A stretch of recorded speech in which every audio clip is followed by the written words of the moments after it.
What's going on, everybody? Welcome into 104.3 The Fans Pre-Game Live as we get ready for the Broncos to take on the Raiders here at 2:25. Andrew Mason out in Las Vegas. Cecil Lammy hanging out with us, and Rachel V. Hill. How about, first of all, let's talk about this morning game real quick.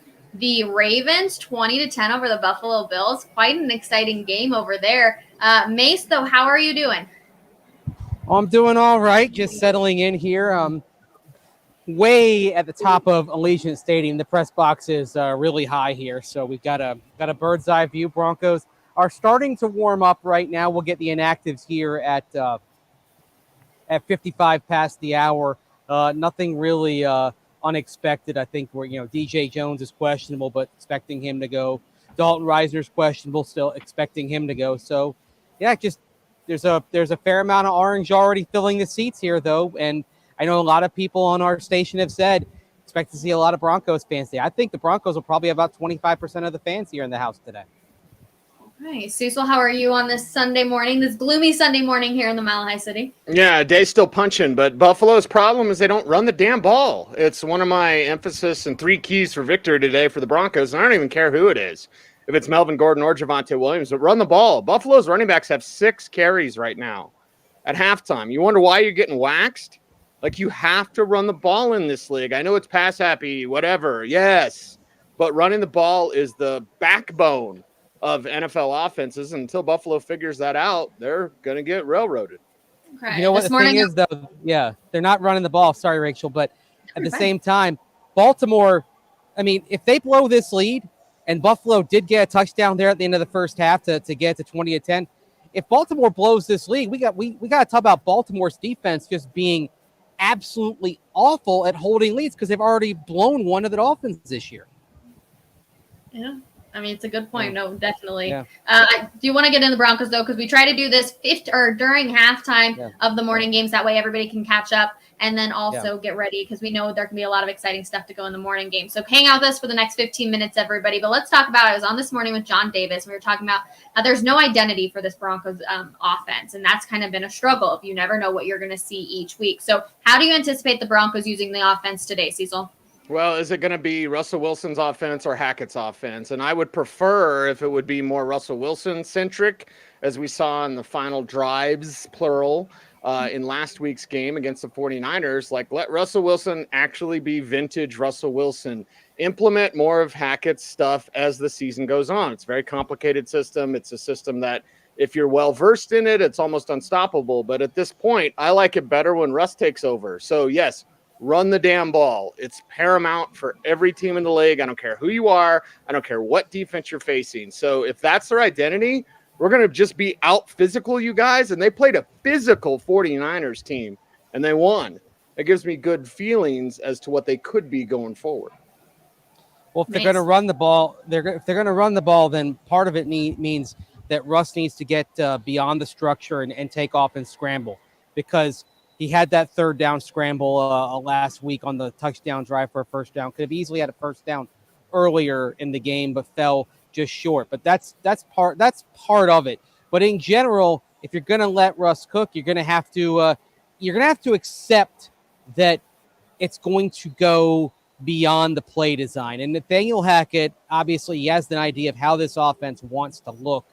But the thing with Russell Wilson is many of his best plays are beyond the structure and beyond the play design after he goes through his progressions and then starts freelancing a little bit. So you've got to give him the freedom and the comfort to let him operate that way and trust him. I think based on his decade in the league to date, he's earned the trust to where when things get beyond the structure of the play, that he's going to have a chance to do something. So I want to see more of that.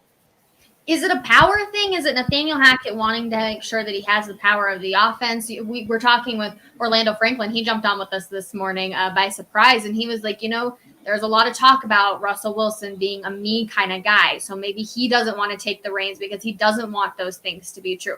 What's the issue here with Russ just not being like, let's go, just let me do it. Let me be your franchise quarterback, Cecil? Yeah, I don't think it's a power thing for either side, honestly. That me talk is out there. I mean, we're going to tell the truth on this show. We're not going to shy away from that. That is a conversation that is being had. But if you're Russell Wilson, don't be afraid of it. Yeah, it's me. I want a flipping Super Bowl. So yeah, it's me. So I don't think it's Hackett like being powerful. It's my offense. It's my team. I think Hackett just doesn't. He's immature in what he's doing. He's an old country saying, Rachel. You'd say you're young in the mind, right? Usually talk about that when you're breaking a horse. He's a good horse. He's just young in the mind. Well, we're talking about these Broncos. Nathaniel Hackett's a good coach, Mase. He's a little young in the mind. Yeah, and he's got to know that for all that you can do schematically, for all that you can do in play design, as the cliche goes, it's about the Jimmies and Joes, not the X's and O's. And with Russell Wilson at quarterback, you've got a pretty special Jimmy or Joe there, basically. I mean, you've got a guy that a majority of the teams in the league don't have. You've got to let him do his thing. I mean, I think back to 2015 when Peyton Manning was there, and the Broncos would fall behind, and Kubiak and Rick Dennison be like, "Okay, Peyton, go do your thing." And all of a sudden, you're doing shotgun, and you're marching down the field like nobody's business. Some quarterbacks you can't pigeonhole them into a specific offense that is of your creation. You've got to work with them and you've got to let them do the things that they do best. And I think that Nathaniel Hackett wants to win, obviously. And I think when he realizes that, I think you're going to start to see this thing go on the upswing. We know that the game manager came in last week. The Broncos obviously cleaned up a lot of things. Will that type of success continue for the Broncos, or do you think they're going to get a little bit off track as they go into Vegas today, Mase? I think it'll continue. The thing I think you watch out for is false start penalties happening on the road again. They had 3 false starts in Seattle.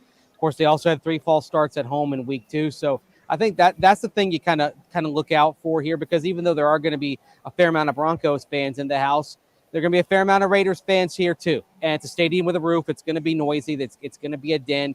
It's going to potentially cause some problems if you're not on point there. So that's one area I kind of look at to see if they've made progress. If we see fewer false starts, or just fewer pre-snap penalties in general, then I think you can take that, compare it to week 1, and say, okay, there's tangible progress. And I think they'll show that today. Yeah, progress should continue. I totally agree with Mase. And you better not have any delay of games. Not only do you not have the home crowd to count down for you, but Raiders fans can't count. So if they try to do it, it'd be like 6, 3. What, you're defending Raiders fans, Mase? Yeah, they're a bunch of morons. You're a Raiders fan. How do I know that you are a moron? You cheer for the Las Vegas Raiders. You know what, though? I mean, I don't think they would do this. If they were smart, what they would do is they would count the play clock down, but they would be 1 second off. So they would. Like an NBA game. Yeah. So like they do that at Duke basketball. Like, so when there are 5 seconds on the shot clock, they count with the opponent 7, 6, 5. That's what you should do if you're a Raiders fan. But I don't think they're getting to that level. No. Okay. Well, we also need to talk about the main storyline for this game, which is obviously the Broncos facing their old former coach in Josh McDaniels.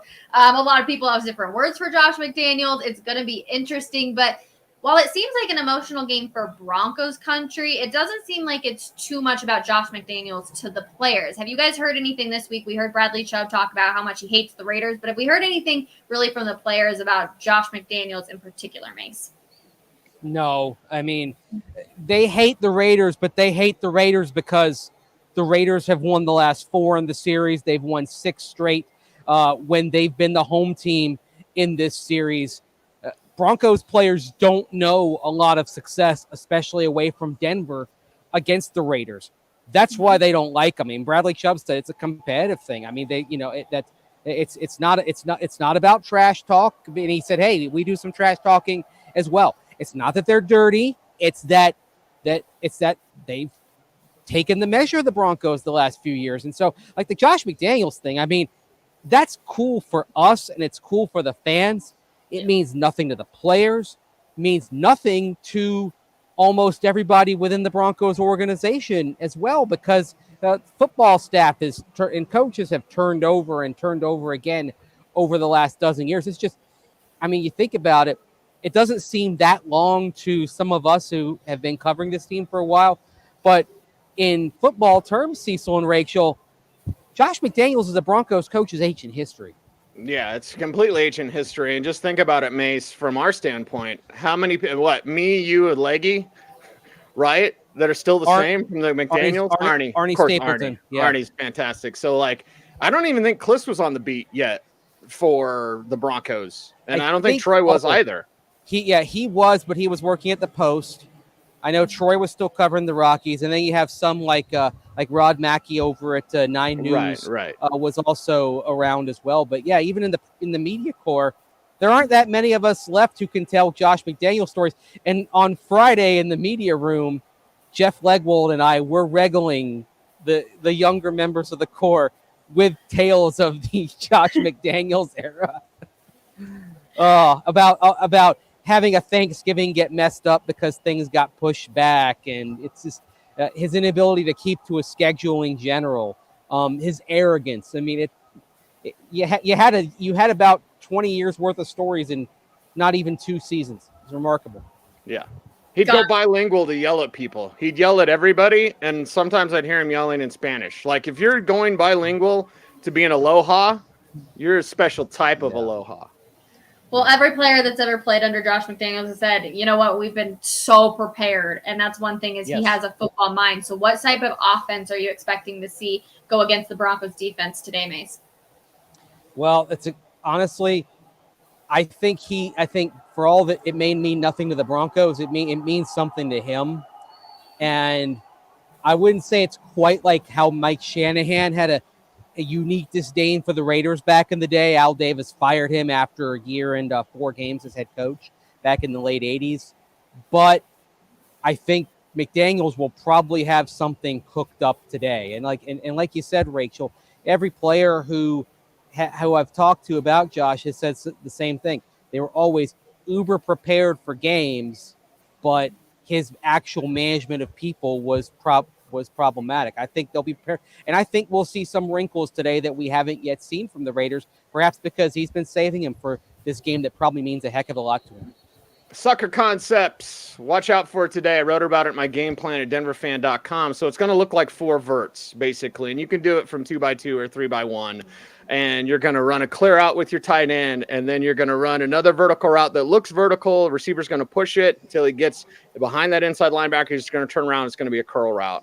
The sucker route, the sucker concept is something the Raiders have used time and time again. It's mainly been Matt Collins doing it. But they could even flip the script, and instead of having Waller run the clear out, have Waller run that comeback, right? Have Waller run that curl. So watch out for that. They'll make it look like 4 vert, and it's actually not. And Derek Carr, as we've emphasized on Orange and Blue today, Derek Carr will take what the defense gives you, and that sucker route will be there all day if you're not ready for it. Is this going to be the biggest matchup that the Broncos defense has seen thus far, Cecil? Yeah, it's the best quarterback they've faced, to be sure. So, you've got a motivated head coach. You've got a quarterback. You've got multiple weapons. I don't think Hunter Renfro's playing. We've talked about that. Like, he's out. You look at the situation and you go, okay, they've got multiple guys that can beat you. So be ready. Yeah, nice. I mean, Renfro was ruled out on Friday because of a concussion, so you don't have to worry about him.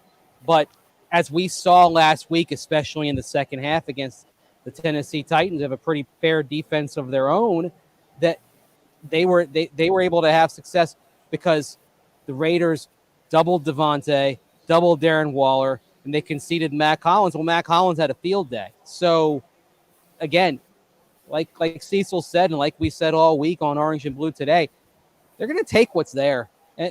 Derek Carr's superpower is his patience and his willingness to not get flustered when he can't have those shots for explosive plays downfield, that he doesn't lose his cool, he doesn't lose his nerve. So the other thing is also for Derek Carr is his success against this type of defense. This is his patience is why he does better against defenses in the Fangio tree than most other quarterbacks do, because this defense does give you some underneath stuff. Most quarterbacks, they get flustered and frustrated with that. Derek Carr does not. All right, fill in the blanks. Last one before we let everybody get back to the second half of the morning games. We'll fill in the blanks, Cecil. Blank needs to have a game for the Broncos to win today. Cortland Sutton needs to have a game because he's about the only one. So, please, Cortland Sutton, have a game for the Broncos to win today. Nice.